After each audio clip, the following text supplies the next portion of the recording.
অনেক কম লোকই জানে যে আজ আমরা কাশী বিশ্বনাথ মন্দিরে যে শিবলিঙ্গের পুজো করি সেটি মূল শিবলিঙ্গ নয়। ইতিহাস বলে 1669 সালে ঔরঙ্গজেব কাশী বিশ্বনাথ মন্দিরকে ভেঙে ফেলার আদেশ দিয়েছিলেন। যখন মুঘল সেনারা মন্দিরকে ভাঙছিলেন তখন কিছু পুরোহিত মূল শিবলিঙ্গকে বাঁচানোর জন্য একটি কুয়োর ভিতর রেখে দিয়েছিল, যাকে আজ জ্ঞানবাপী কুয়ো বলা হয়ে থাকে। 1780 সালে রানী অহল্যাবাই এই মন্দিরের পুনর্নির্মাণ করার কথা চিন্তা করেন, কিন্তু আসল শিবলিঙ্গ মসজিদের মধ্যে ছিল।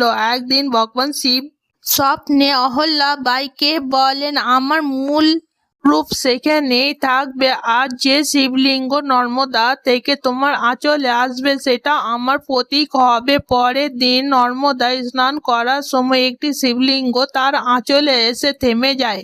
রানী একে ঈশ্বরের সংকেত বলে মানেন আর জ্ঞানবাপীর কুয়োর ঠিক সামনে এই শিবলিঙ্গকে স্থাপন করেন, আর সেখানেই তৈরি হয় নতুন কাশী বিশ্বনাথ মন্দির। বলো হর হর মহাদেব।